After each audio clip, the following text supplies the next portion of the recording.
Hi, this is Dr. Nemechek of the Nemechek Protocol. I want to talk to you about kind of the two general ways your body doesn't function right when you have damage to your autonomic nervous system. And these categories fall under one, low blood pressure type symptoms to the brain and the upper part, your head and neck area, and two, slowing of your intestinal tract, or as I like to refer to it, your intestinal conveyor belt. Okay, so whatever the injury, you commonly have symptoms that fall into these two categories. Now you can have some others, but these are the biggies that we see all the time. So the low blood pressure problem there, okay, it's trouble driving blood up to the top of the head, like I'm always talking about, okay. So one of the first things you might notice in the day is you wake up, you're a little lightheaded. Woo. All right. And then you have this lowest pressure in the day, makes you tired. You can't think right.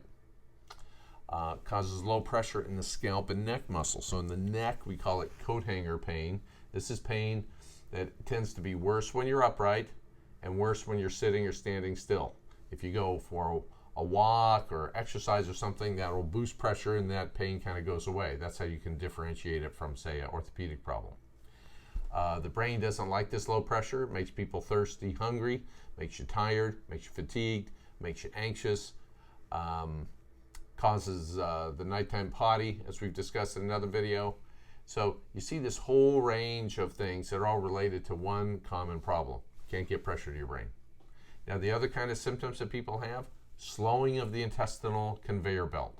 So if you envision every little segment of your intestinal tract has its own kind of symptoms. So up here, this isn't working right. We call it Globus. People feel like they're choking, like they got a tight collar on, but there's nothing preventing them from swallowing. It's not like there's actually something there, but they have that weird sensation. Or you can actually have in the esophagus itself, you can have trouble passing things.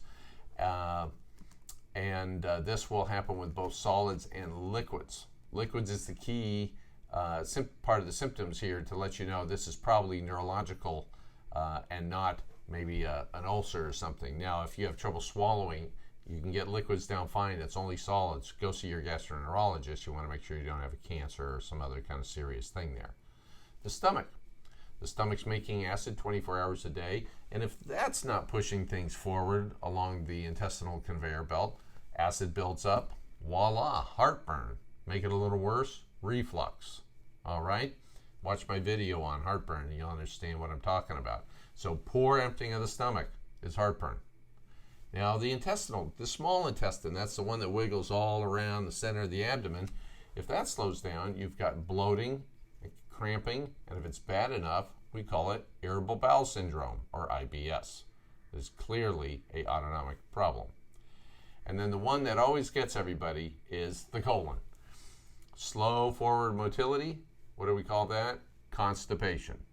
The vast majority of the time, it is not due to fiber, food, bacteria. It's because you got a brain injury, and the brain is not emptying it. Now, if you take enough prunes or something, you can create a situation where you're going to evacuate your colon. But the real core problem is up in the brain. So head injuries, whether they're physical, emotional, inflammatory, the different types we talk about, results in two common things. Trouble getting blood pressure up to your head and trouble with your intestinal conveyor belt. Hope that helps. This is Dr. Patrick Nemechek of Nemechek Autonomic Medicine, Buckeye, Arizona. Have a great day.